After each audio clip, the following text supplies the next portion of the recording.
నరసాపురం ప్రాంతం, భీమవరం ప్రాంతం ప్రగతి సాధించినప్పటికీ, అభివృద్ధి చెందినటువంటి ప్రాంతాలైనప్పటికీ కూడా బ్రాంచ్ లైన్ లో ఉన్నాయి. రైల్వే పరంగా మనం లూప్ లైన్ లో ఉన్నటువంటి విషయం మీ అందరికీ కూడా తెలుసు. ఈ ప్రాంతానికి వందే భారత్ వస్తుందా, ఈ ప్రాంతంలో మనం వందే భారత్ రైలు ఎక్కగలుగుతాం అనేటువంటి అనుమానం మనందరికీ కూడా గతంలో ఉండేది. బ్రాంచ్ లైన్ లో వందే భారత్ రైలు వచ్చింది అంటే అది నరసాపురానికి ప్రాంతానికి మాత్రమే అనేటువంటి విషయాన్ని సగరంగా చెప్తా ఉన్నారు. మిత్రులారా, నరేంద్ర మోదీ గారు పదే పదే చెప్తా ఉంటా, ఎక్కడైతే రైల్వే యొక్క కనెక్టివిటీ ఉంటుందో, రైల్వే అనుసంధానం చేయబడతాయో ఆ ప్రాంతంలో అభివృద్ధి వేగంగా జరుగుతుంది అనేటువంటి విషయాన్ని. అదేవిధంగా రైల్వే కనెక్టివిటీ ఉన్న చోట వర్తక వ్యాపారాలు బాగుంటాయి, వాణిజ్యాలు బాగుంటాయి, చదువుకోవడానికి పిల్లలకి సౌకర్యాలు బాగుంటాయి.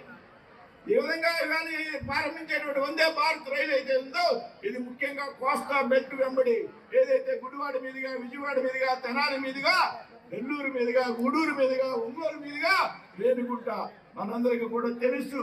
మన మత్స్య పరిశ్రమ ఆధారంగా ఉన్నటువంటి ప్రాంతం.